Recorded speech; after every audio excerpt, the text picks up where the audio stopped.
Investor survey जो झाला आता बाकीच्यांनी करणं वेगळं आणि सेबीचा जो इन्व्हेस्टर सर्व्हे अतिशय डीप असा होता, अतिशय मोठा सर्व्हे होता.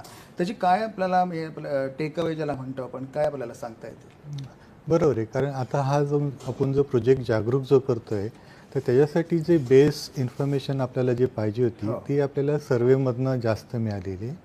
सर्वेचे मेजर फाइंडिंग काय होते की एक तर आपले जे इन्व्हेस्टरचं जे ओव्हरऑल पॉप्युलेशनमध्ये जवळजवळ 65% लोकांना सिक्युरिटीज मार्केटचे प्रोडक्ट म्हणजे म्युच्युअल फंड, शेअर्स वगैरे याची माहिती आहे.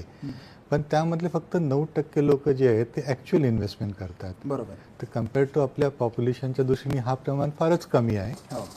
त्याचप्रमाणे जर इन्व्हेस्टमेंट जे करत नाही त्याची जी पाहणी ज्या सर्वेमध्ये जे फाइंडिंग आले आहे त्याच्यामध्ये एक महत्त्वाचं फाइंडिंग असं वाटतं की त्यांना इन्व्हेस्टरला हे प्रोडक्ट रिस्की वाटतात. आणि मेनली यासाठी ते रिस्की वाटतात कारण त्यांना त्याची माहिती नाही आहे. त्यामुळे त्याची ती माहिती अवेअर करणं हा एक महत्त्वाचा भाग आहे.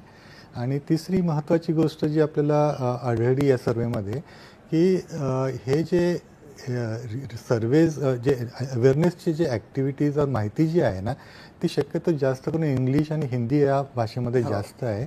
रिजनल लँग्वेजमध्ये कमी आहे. त्यामुळे तो अवेअरनेसचा प्रभाव कमी आहे. यावेळीचं जे हायलाईट आहे तुमचं त्यामध्ये तुम्ही रिजनल लँग्वेजेसमध्ये जास्तीत जास्त अवेअरनेस करावा मला वाटतं असंच आपण म्हटलेलं आहे. हो हो बरोबर आहे. कारण आता प्रत्येक जी म्हणजे अवेअरनेसची जी संकल्पना आहे किंवा जी डिजिटल आणि इलेक्ट्रॉनिक मोडमध्ये जाहिरात असेल ती सर्व लँग्वेजमध्ये करणं तो फोकस असणार.